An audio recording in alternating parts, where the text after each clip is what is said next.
Thought Media Network is on the rise. We're looking to grow with you. Do you have technical media experience? Or perhaps a desire to learn? Are you willing to volunteer your precious time and attention? We share this message to benefit all. If you possess a computer with a camera and a microphone, we will share our knowledge with you. Behind the scenes or being the star, let us bless our one. Contact us at info@ntmedia.org.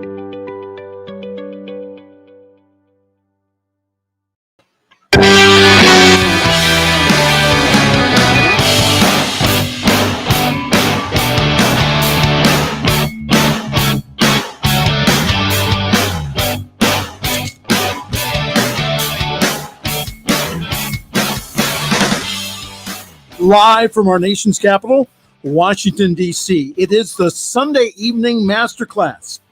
And now our chief instructor, best-selling author, and lecturer, the Reverend Dr. Charlette Manning. Good evening, everybody. I'm so happy to be here with you tonight. Hey, Michael, how are you? Oh, good. Good. Good. Great evening. We have got a lot to cover tonight. And I want to thank you, Michael, for being here, in that undisclosed bunker in the hills of Akron, Ohio. I can't tell you any more than that, but thank you, Michael, for being there. And thank you all for tuning in this evening. We have, like Michael said, we have a lot to cover tonight, but I wanted to start off this evening. I want everybody first to take a deep breath. Inhale through the nose. Put your hands over your heart. Exhale through the mouth and feel the presence of the living God, that God that dwells within each and every one of us. Feel the presence and the power of that Almighty God that dwells within you and dwells within me. And I salute the Christ in you, and I hope you will receive and salute the Christ in me. So happy Sunday, and welcome to Sunday Evening Masterclass with Dr. Charlette. So I wanted to start off this evening with a tribute. It was a year ago on October the 20th that I lost my spiritual mother, Dr. Barbara King, and Barbara Lewis King from Atlanta, Georgia. And it was today, 1 year ago today, that we did the celebration of life for her. And I wanted to start the show off today by acknowledging Dr. Barbara and the influence that Dr. Barbara had in my life. And I've had some really wonderful teachers. And, sometimes I say, it's just luck that I have been in the right place at the right time to be influenced by some of the most incredible thought minds of this generation and previous generations. Dr. Barbara was not only my spirit mother, she was my soul mother. She was my mentor, my teacher. And Dr. Barbara was a lover of life. She lived to be 90 years old. And I mean, she lived every single solitary day of her life. And I remember many times as I sat at her feet and I just listened to her share the stories of her life and the people that she had met and the places that she had gone and the things that she had done. I never really clearly understood the tremendous impact that Dr. Barbara had on my life until she transitioned into that next dimension. Now, Dr. Barbara's best friend was Maya Angelou. Now, Think about that for a minute. And every year she and Maya Angelou got together for Thanksgiving. And this was a time of year where they were teaching and coaching and preaching and the youngins. We were the youngins, and they were teaching us while they cooked and while they wrote and while they sang their songs and shared their stories. And Dr. Barbara had such a tremendous influence when you think about the things that she had done. So I released a book last year called Forgive: 7 Steps to Finding Forgiveness and Returning to Love. And I'm going to give you more information on my second book, has just been released to on Amazon. It is the second book in the Forgive You series, and it is Facing Your Fears by Breaking the Chains That Bind You. So we're going to talk a little bit more about that later on in the show. But I wanted to, I was looking through this book, and I was saying, one of the greatest tributes that Dr. Barbara taught me, that she was a radical lover of life. Dr. Barbara would take your head and lay your head in her chest, and she would pat your back and tell you, baby, everything is going to be all right. And then she would smack you upside the head and tell you, don't you do that no more. Don't you do that again. Now you know better. Don't you do that again. And that's what I love so much about her, that she could chastise you in the most loving way. She had an expectation for you. She saw the greatest and the best in everybody she met, but she was a radical lover. She did not for 1 minute take any stuff. And Maya Angelou was the same way. And they used to talk about, you can't let people pick away at you. You can't let them pick away at your self-esteem. You can't let them pick away at your contribution that you're making in life. You can't let people talk about you or ask you, who do you think you are? Nobody wants to hear anything you have to say. Dr. Barbara always said, there's something that somebody can learn from you, just like there's something you can learn from them. So I did my dedication in this book. I did my dedication to her. And one of the things that I said, Dr. Barbara said, there's no better lesson that forgiveness cannot give. She taught me to be still, to be positive, to be patient, and most of all, to be grateful for the lessons in my life, because all lessons come for my greater good, even when it doesn't seem so at the time. And I had talked to her. Dr. Barbara retired from Hillside International Truth Center, but she never claimed to have retired. She said she was reassigned. She didn't retire, she was reassigned. And every Tuesday morning at 10 o'clock, Dr. Barbara, I would produce a Facebook program with Dr. Barbara on just thoughts from the heart from Dr. Barbara. And she shared her stories and life lessons. And I remember just thinking about how much knowledge and information she had. And I was able, thank God for Facebook, I was able to save many of those recordings that she had done on her. And if you go to her Facebook page is still up, and it is Barbara Lewis King, and you will see some and listen to some of the most amazing snippets, life golden nuggets that Dr. Barbara shared with us. She was more than a minister. She was more than a sister. She was more than a friend. She was the sole essence of love and light on this planet. And I mean, she traveled all over the world. She was 6'9" tall. So she was an Amazon. When she walked into a room, everybody knew she was there. And everybody hung on the words that she shared and the things that she did. And I mean, some of the most profound people of this movement and in this moment Johnny Coleman was her best friend. She ordained Dr. Barbara. And these were some of the most amazing women of our time, thought leaders of our time. And these were women who were not given permission to become ordained ministers because women were not allowed to stand in the pulpit of many churches. They defied that and went out and started their own churches. And it was just amazing to be able to go through these life experiences and to be able to say that I was one of her youngins. And Marianne Williamson was one of her youngins. Iyanla Van Zandt was one of her youngins. Michael Beckwith was one of her youngins. Gary Zukav was one of her youngins. She had people that sat at her feet and learned things from her that were absolutely beyond imagination. You couldn't even write stuff down when you were sitting with her because you were afraid you'd miss something. So I want to pay tribute to her. I want to thank her for being an instrument of radical light and love in my life. Dr. Barbara taught me that Jesus did not go through this life shucking and jiving, as we said. Jesus was radical.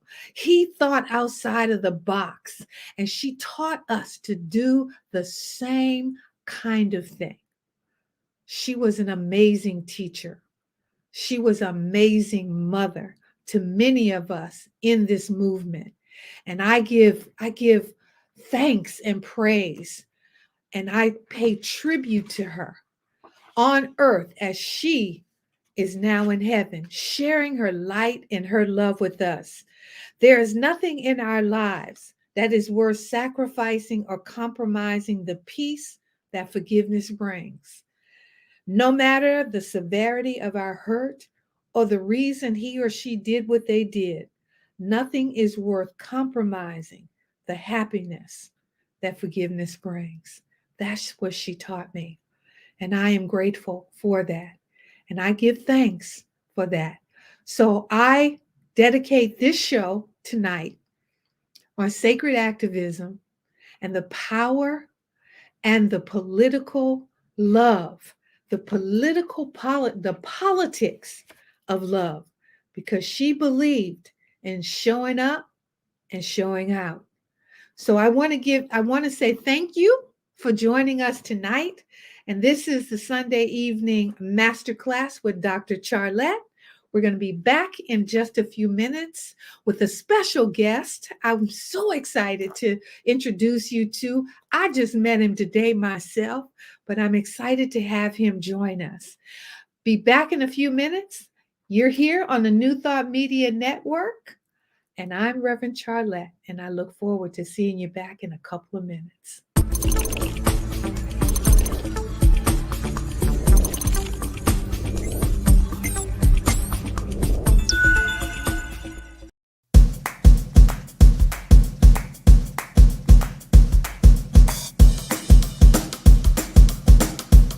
Thank you, Center for Spiritual Living Denver, for your continued support. Thank you, Center for Spiritual Living Midtown Atlanta, for your monthly contribution. Thank you, Center for Spiritual Living North Jersey, for your monthly contribution. And Suze Ajit, thank you for your very generous donation.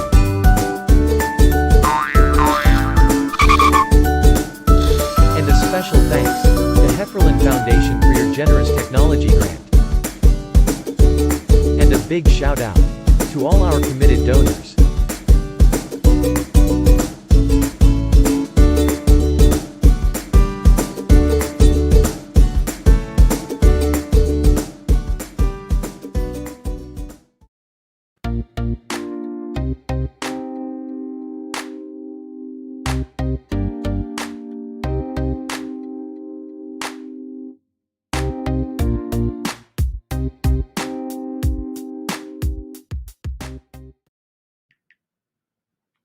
Hey, we're back. Now, I am excited to introduce you to Reverend Ric Schumacher. And Reverend Rick is the ordained unity minister in Talmadge, Ohio. And I was talking to Michael earlier today, and he said to me, "Oh, I had Reverend Rick on my show the other night, and he was talking about one of the churches that I spoke at years ago." Before Reverend Rick was there. And that was in Talmadge, Ohio. And Michael was saying that Talmadge is actually celebrating 104 years of that Unity Church in Talmadge, Ohio. Reverend Rick has been there, I think, 4 or 5 years, he said. November is celebration, fall festival and celebration at the Unity Church in Talmadge, Ohio. And they have some exciting stuff that's going to be going on in this upcoming week, the whole month of November, but especially in this upcoming week. And I asked Michael, I said, call him, see if he'll come on and spend a few minutes and share with the people in Ohio. What's really great, it's not going to just be in Ohio. You can also stream these activities, and he's got some giveaways for you guys. So Reverend Rick, thank you so much for being answering the call. And believe it or not, you're my first guest. Well, I'm delighted to be with you. And Thank you. Before we talk about the Fall Festival, let me say a couple of things. First of all, we may have just met, but I know you for two reasons. One, because Michael has said so many wonderful things about you over the years. We have been dear friends, and I can't tell you how many times your name has come up in our conversations. So I feel like I know you. I pay him a lot. I pay him a lot of money to brag about me. It's working. Keep it up. Keep it up. Right. The other thing I wanted to do is thank you for the beautiful acknowledgement of Dr. Barbara. I mean, the New Thought world would not be what it is today without her. Yeah. You mentioned Johnny Coleman. Oh my gosh. Some of the fabulous leaders that we have all known. Yeah. And how delighted I am to have access to this technology today. But the technology is nothing without the consciousness of those people whose shoulders we stand on. Amen. What they have given to us is priceless. And how blessed we are to be able to share that with others. So your tribute was absolutely beautiful. Well, I don't know of any unity minister in particular, but New Thought minister. And, I used to always tease Dr. Barbara, and I said, she's the Baptist side of unity. Yes. Because Dr. Barbara, because she could sing and testify a gospel song better than anybody I knew and break it down in metaphysical terms. Sure. But then I don't know of anyone. You say Barbara King, and they know exactly who you're talking about. That's that really tall lady, huh? Yeah. I said, oh yeah, she was a powerhouse. Yeah, she was, and such an influence in my life. Yeah. And of course, you knew Ruth Mosley. Yes. Oh my gosh, what a sweetheart! What a soul! How I dearly love Ruth. Yeah. My gosh, we used to have lunch together periodically, and it was one of the joys of my life. Yeah. So. Yeah. Well, so tell us what's going on with this fall festival. I'm getting a ticket. I'm going to tell you that. So I don't care what you're going to be doing here. I want to make sure I got my bid in for my ticket early. Okay. All right. This is exciting. One of the joys that I have is being able to establish a time to share with some of the great thought leaders of today. Two people that I'm going to be having here in the sanctuary for the entire weekend of November 12, 13, and 14 are Reverend Linda Martella-Whitsitt, who is the Vice President of Unity School and the Director of Silent Unity. Yeah. She's written 3 fabulous books.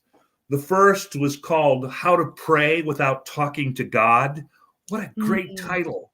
And the one that we find that we're spending so much time with here is called Divine Audacity.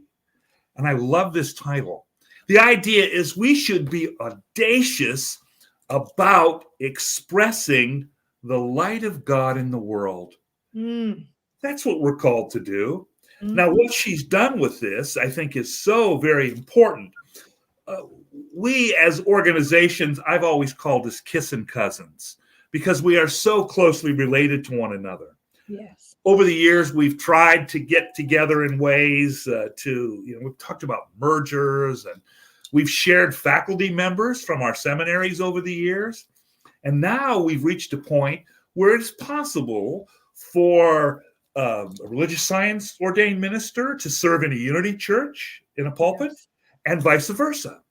For that to happen, though, we want to make sure that we are appropriate. And so if I were to desire to serve in a religious science pulpit, I would have to take some specific classes to get a fuller understanding of Ernest Holmes' work. Mhm. And I'm a big fan. On the other hand, if one who is ordained in religious science would like to serve in a unity church, they would need to take a class in the 12 Powers of Man, which was Charles Fillmore's seminal work. Yes. Divine Audacity is probably the best text to understand Charles Fillmore's 12 Powers of Man. Oh, Charles wow. wrote from this intellectual standpoint, and Linda comes from the heart. And so Wow. it is such a delightful piece. In addition to Linda, on the same weekend, we're going to have Reverend Jim Gaither. For 20 years, Jim was the dean of the ministerial education program at Unity. And so Jim will be talking about metaphysics and spiritual principle, Mhm. and Linda will be talking about prayer and meditation. So I'm thrilled. I can't wait to be a part of this weekend. Me either. Me either. You know, it's so interesting that you say that because I'm very familiar with Linda, and I mean I am connected to Silent Unity like you will not believe. I think I'm on a first name basis with just about because I'm submitting someone's name there all the time because I don't ever think that you can ever have too much prayer, too many people praying for you, especially with all of the crazy that's going on in the world right now.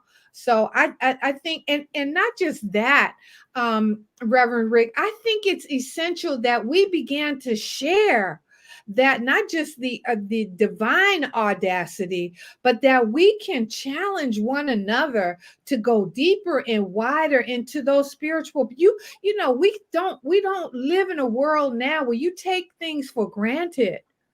You know, you got to be willing to not just hear somebody say something, you got to be able to understand it, at that whole deeper level, and not just, blowing smoke. You know what I mean? Sure. Mm-hmm, mm-hmm. There's this idea that's going around today that I'm okay with to some degree, but this idea of wokeness. Oh, but here's the thing for me. Once you wake up, you got to get up. That's right. You got to clean up. That's right. You got to do something. That's right. Otherwise, this becomes this intellectual pursuit or intellectual concept, and no one was ever healed or helped by an intellectual concept. Mm-hmm. Mm-hmm. It's when we can take those ideas, make them a part of us, a part of the heart, when they become a part of consciousness and we can live them, then we're a real blessing to the world. So I'm excited about what we've got coming. Oh, I am too. And I think I just spent this past weekend, Marianne did a seminar online Friday night and all day Saturday Love in Action was the name of it. And I'm, I listed some of them. These were all students of Dr. Barbara's as well, but Iyanla started it on Friday, and Michael Beckwith was on there, and Neil Donald Walsh, and you mentioned it. Neil Donald Walsh did something that was, he said something that was so profound. He blew my hair back. And he said, it doesn't matter whether you believe that I had a conversation with God or not. Have you had one? Yeah. Perfect. Okay. Have you had one? So the whole idea is that the conversation now, we spend so much of our time and energy listening to the influencers rather than learning about and studying the principles that we live by ourselves. So when we have someone like the people that are going to be, particularly Linda, I didn't hear I heard the gentleman's, the second guest speaker you had, but I know the power of Linda's prayers. Yeah. I know that. And when you got somebody that knows how to pray in the Baptist church, honey, they tell you, whoo, child, that girl know how to say some prayers, and prayers don't have to be 20 minutes long. You got to be able to hit that mark, raise that vibration, and move in the energy of what that's about. So I am thrilled that you're going to be doing this and have such a, now, Michael also told me that you have tickets. We do. Well, let me tell you the two ways people can participate. Okay. If you're in the area, you can pick up a ticket and you can join us in the sanctuary. And if that's the case, then there's continental breakfast on Saturday and catered lunch on Saturday. It'll be a great time, but that's not available to everyone. So there's an online component, and the online component will allow someone to log on and participate because it's an interactive online circumstance. Mm-hmm. And the fee to participate in the weekend is $75, which is absolutely nothing compared to the value that's going to come. Mm-hmm.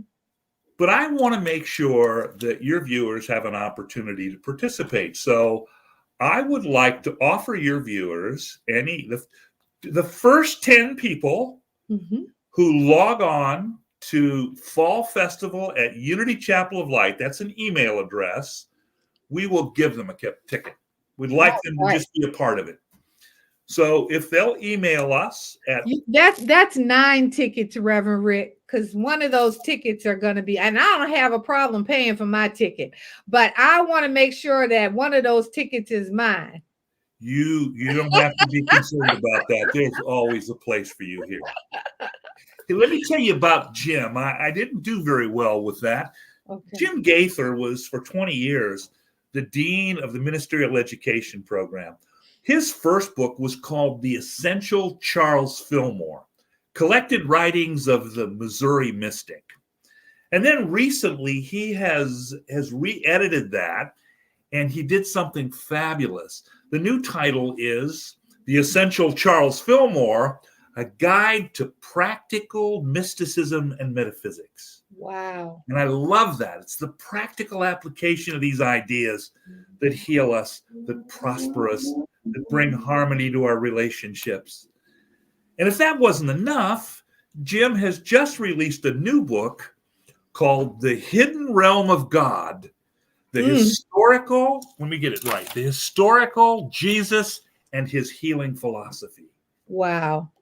So to have these two dynamic thought leaders together in one weekend will be tremendously helpful to the life of the ministry that I serve, because we're going to be transformed by this. Amen. And I recognize that people who can log on and be a part of it can be blessed significantly by the experience. So we're so excited about this. And I think this is probably the first of at least annual events and maybe semi-annual events. Mm-hmm. We talk about these early thought leaders. they could not imagine the technology that's at our disposal. I'm telling you. Can you imagine what they would have done with it? Listen, I remember when I was working at Renaissance Unity, which was formerly the Church of Today. Church of Today, And yeah. when Marianne kind of kicked me out there and said, you know, it's time for you to start your ministry and to build your ministry and I honestly, I cut and paste email, very brief, that said, "Hi, my name is Reverend Charlette. I'm with Renaissance Unity. I'm a special intervector that works for Marianne Williamson. Would love the opportunity to come speak at your church." And I sent that email to every single church that was on Find a Church on Unity and Religious Science. And I mean, you didn't have any technology like this where we could just have a FaceTime. Or that we could have a StreamYard, or that we could do any of this work like this. And I believe this is part of the vision that Charles Fillmore and Ernest Holmes have, because we've evolved into this movement, have we not? You bet. You bet. And I mean, we were created for a time like this. We were. Because I mean, I couldn't, if Michael told me about you, I would have had to call you up. And when I was traveling, I'd have to use a day to get there, a day to speak, a day to get home. I mean, it took 3 days to do 2 hours worth of work. Right. And I mean, now I have spoken in London, England. I'm actually speaking next Sunday in the Unity Church in Kitsap, Washington. I mean, right here from my office. Yeah. I said, you know, COVID was a blessing to a whole lot of people. Absolutely. In our community, because now we're able to spread the message. I also wanted to make note that on your website, there is a whole range of, you give the entire schedule of everything that will be going on then. So schedule for the weekend is there, yeah. Yeah. So if people are interested in finding out, they can just go to unitychapeloflight.org. Yep. And just click on Fall Festival, and it will tell them about the whole list of speakers and the whole list of activities that would be going on. If I'd had a couple of days notice, you know, I might have come. Michael will tell you, I'll get in the car and drive anywhere, anytime. You know, so what I'm going to do is I'm going to put it on my calendar so I can do it in person next year. But I promise you that I will be on there again. So you want to give us a summation, and then you can kind of tell people where to go and what they need to do in order to get those free tickets. Well, and there's the answer. To get that free ticket, send us an email at fallfestival@unitychapeloflight.org. Give us your name, your address, and your phone number, and Nicole will respond to you, and she will give you then the login code that's necessary.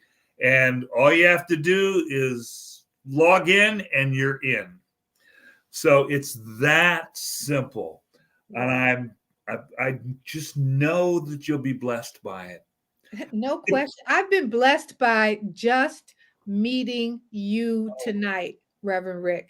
And I don't believe in accidents. I think that everybody comes in our life. Some people come in there for a day.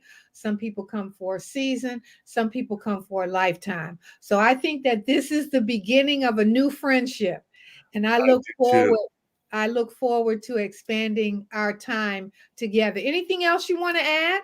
Have you got a minute for a quick story? Absolutely. Before we went on the air, you were talking about Karen Boland. So Jack was a good friend of mine. Yeah. I knew Jack so well. When I was at Unity School, he was there studying at the same time. Wow. So, you know, we go back a lot of years. Jack was from Texas. Mm-hmm. And this is such a funny story. He was ordained, and they called him from Detroit and said, "We'd like you to come and try out for the church." Wow. And he said, "Well, you know, I don't think so." He says, "You need to understand, I don't have a vision for ministry that's any farther north than the palm tree in my backyard. And they said, well, okay, well, why don't you just come and speak anyway? And he went to speak. This was before the building on Church of Today. In fact, it was a totally different name even at that time. And it was a little building, and it was summertime, and there was no air conditioning in the building, and it was hot, and the attendance was pretty low. And he said, after he did his talk, he said, well, don't you think maybe it might be wise to have air conditioning? And he said, well, people don't come in the summertime. And he said, well, maybe they don't come because you don't have air conditioning. Air conditioning.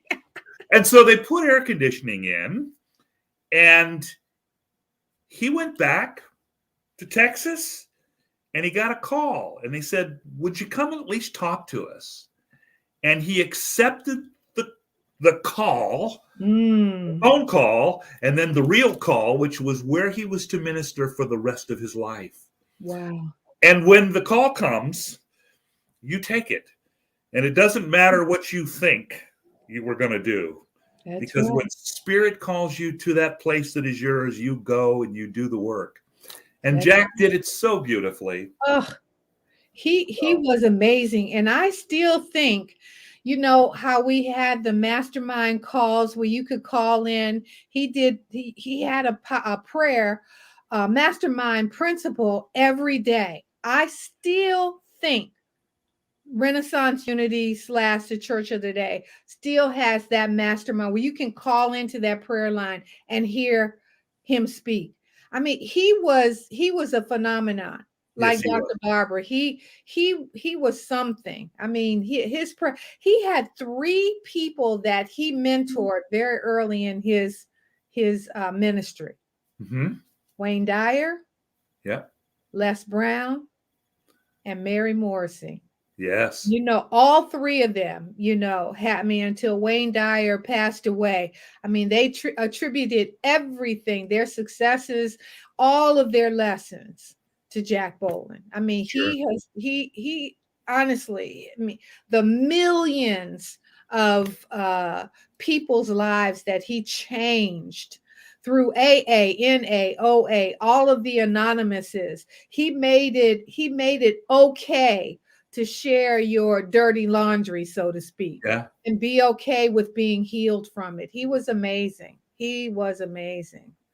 Well, Dr. Ric, Reverend Ric, thank you so much for taking the time out to come on and share. I cannot wait to experience the festival this weekend. And again, it's from the 2nd to the 14th.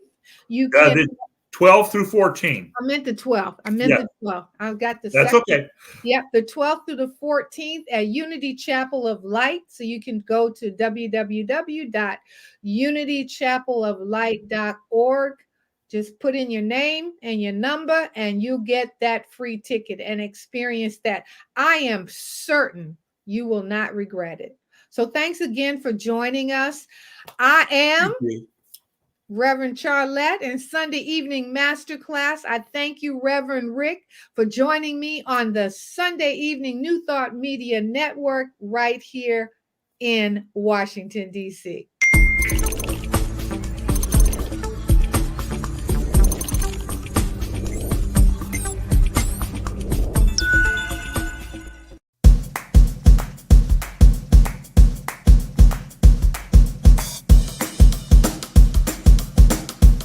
Thank you, Center for Spiritual Living Denver, for your continued support. Thank you, Center for Spiritual Living Midtown Atlanta, for your monthly contribution. Thank you, Center for Spiritual Living North Jersey, for your monthly contribution. And Suze Ajit, thank you for your very generous donation.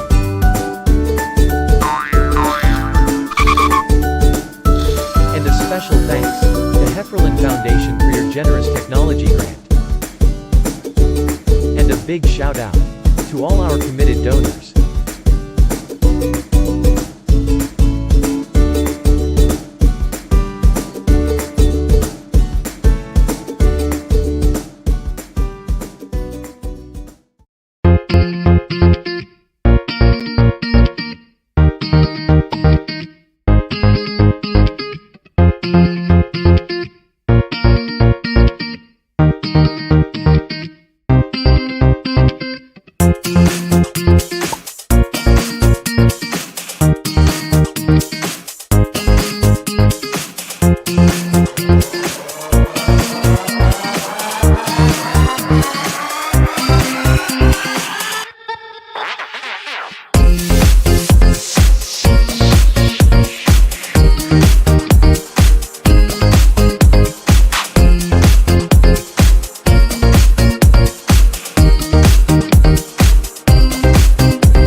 welcome back. Wasn't Reverend Rick amazing? I hope you guys will take advantage. I cannot wait to experience the fall festival at unitychapeloflight.org. And if you don't live in the Ohio Talmadge area, you can get that free ticket and have the experience online, virtually. Isn't Zoom great? Thank you, thank you, thank you.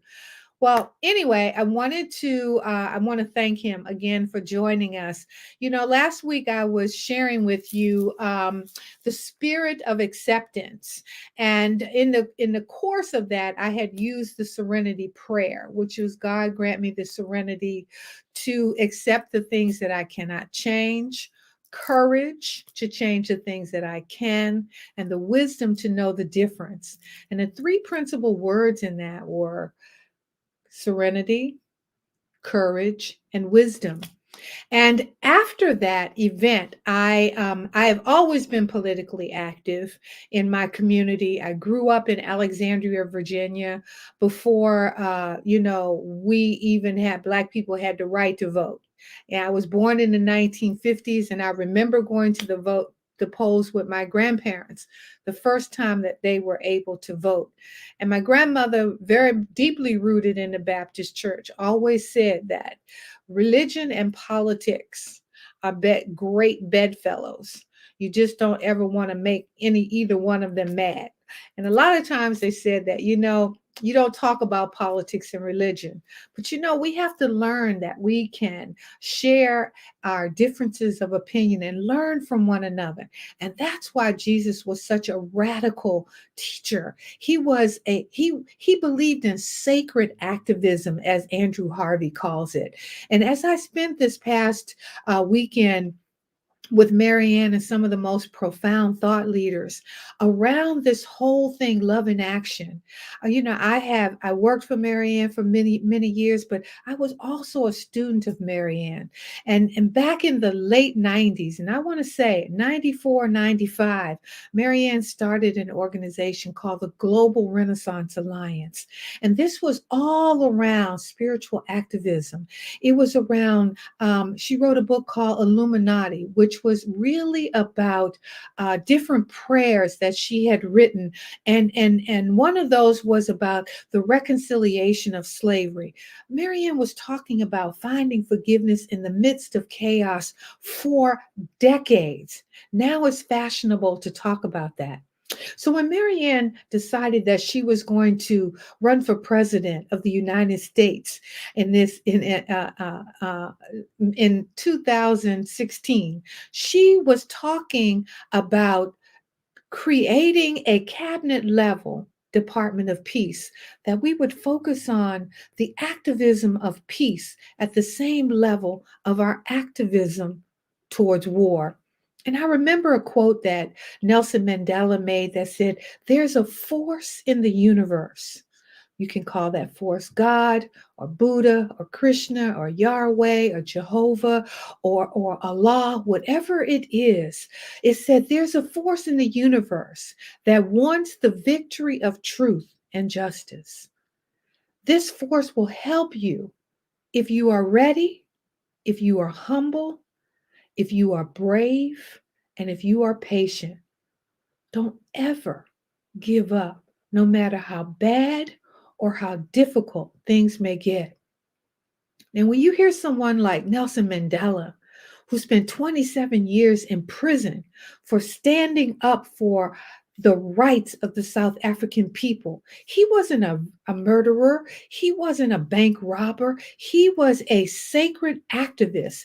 He believed in the power of activism, as did Gandhi, as did Reverend Martin Luther King. Dr. King always he reminded us that the arc of the moral universe was long, but it bent toward justice.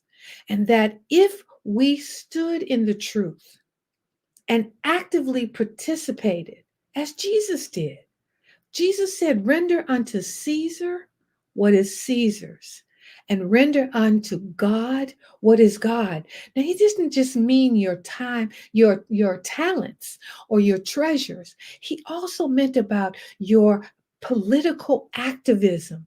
You stand up for the rights of others. You stand up for the principles of peace. You do unto others as you would have them do unto you. So when we think about all of this in this last election, and I worked on this campaign, I worked actually for the state of Virginia. I didn't work as a Republican. I didn't work as a Democrat. I worked as a civic minded member of my community. And I remember watching how the 12 people that I work with, 12 being an interesting number, the 12 people, there were white people, there were Black people, there were men, there were women, there were old people, there were young people. We all had a chief, and everyone had an assignment. And every couple of hours, the chief would rotate you to another assignment. There were Democratic poll watchers and Republican poll watchers, but everyone was in a harmony, a vibration of civic participation.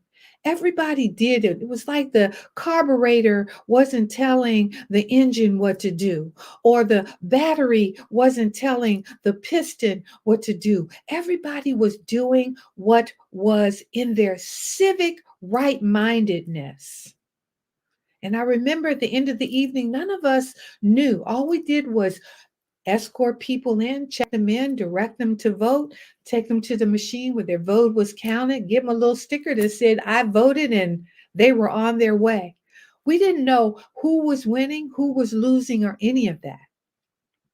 At the end of that evening, and I had a sense of lost. I felt lost. And it wasn't because my guy didn't win or their guy didn't lose. It wasn't about that. I had such a loss of understanding what all of this meant. In the light of all eternity, there was so much vitriol, and the commercials and everything was so mean and mean spirited, and people were saying and doing things to persuade other people, and I had this sense of loss, and I couldn't figure out exactly why I felt the way I did.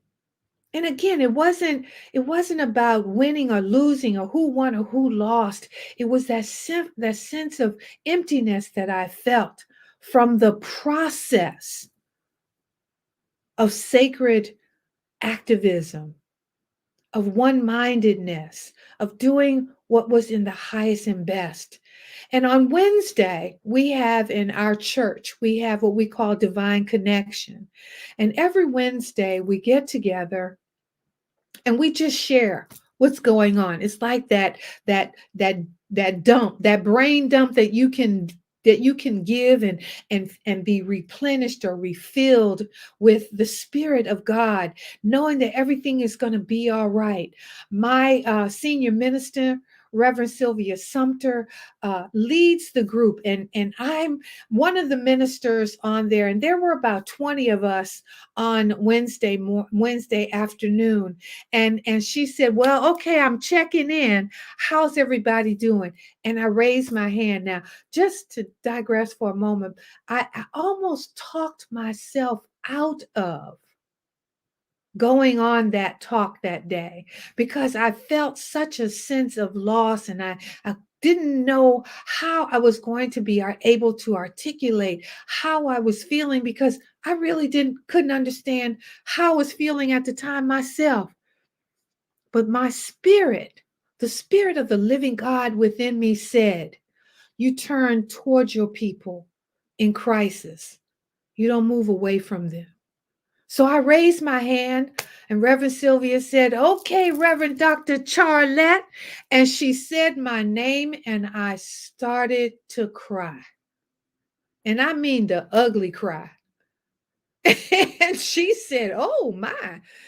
And I explained to her this sense of loss that I felt. She went on to tell me, she said, change is difficult. When you're giving birth to a new consciousness, there are times when you feel like all is lost. But as Nelson Mandela said, don't ever give up. And he said, don't ever, ever, ever give up. He put an emphasis on the not ever giving up, no matter what you think or how you feel. The politics of love, that light of love will permeate through all. And when you need help, and Reverend Sylvia had me put my hand up on the screen and she said, I got you. We all know that when one of us is in the depths of despair, that there is someone there to lift you up. To know that the radicalness, the spiritual fulfillment of God's purpose with you will sometimes be battered. You will sometimes be battered. You will sometimes be bruised. Giving birth to a new consciousness can be bloody. It can be painful. But we remember when we think about, I think about the Beatitudes, and sometimes I'm wondering, I guess I go back to Paul, and let me see if I can remember a couple of them. And Paul said, "Love is patient, love is kind, love does not envy." He says that if we know in part, then the prophecy is part. That we may not know and understand what is happening in the moment, but God has got this. And nothing happens by accident. It always protects it. God always protects us. We simply need to trust in God and know that no matter where we are or what we're doing, there is a higher plan and purpose. Be love, do love, give love. Do all of the things that God would. Now, love is not, you don't have to roll over to give love. You want to ensure that the love that you are giving is from that honest and the depths of your heart, that you are active in truth and justice, that you give at the level that you receive. Jesus said, love your neighbor as yourself. Do unto others as you would have them do unto you. If you are willing to see a circumstance or a situation differently, life would be so much better for all of us. A Course in Miracles teaches us that there is nothing greater than when an ancient hatred becomes a present love. There is nothing greater when you can see in your brother the gifts of love that you see in yourself. Mother Teresa was asked a question, how and why can you do so much for the contagious, those with leprosy and dis-ease in their bodies? And she said, because I see the face of my beloved in everyone I meet. I see the face of Jesus. That is the politics of love. Gandhi saw that civil disobedience was the best expression of love. So when you go out this week, think about how you can become politically active in the civil obedience of sharing your light and your love with someone. And I want to ask you, Andrew Harvey gave us like 10 things to do, but I'm going to ask you, because finding the politics of love begins within. You can't love anybody, or you can't give love to anybody until you first give love to yourself. So if you get a piece of paper and a pencil, I want you just to jot this down real quickly. For the next 30 days, I want you to write down one thing that you feel good about in this day. One thing that is giving you a reason to take a deep breath and smile. One thing every day for the next 30 days. And at the end of those 30 days, I want you to go back and read that. I want you to read each one of those things that you have written down, and you will see, I guarantee, how beautiful and blessed you are.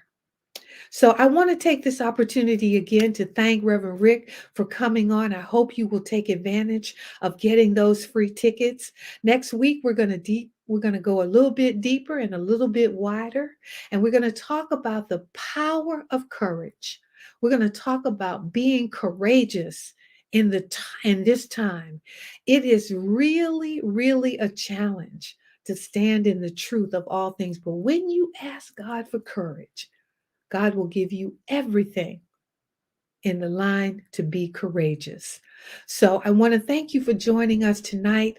Please remember to give to this broadcast so that you know New Thought Media Network would not exist without your donations. So I want to thank you for joining us here on Sunday Evening Masterclass with Dr. Charlette on the New Thought Media Network, right here from your nation's capital. Have an awesome evening. The light of God surrounds you. The love of God enfolds you. The power of God protects you. And the presence of God watches over you. Wherever you are, wherever I am, wherever we are, God is, and all is well.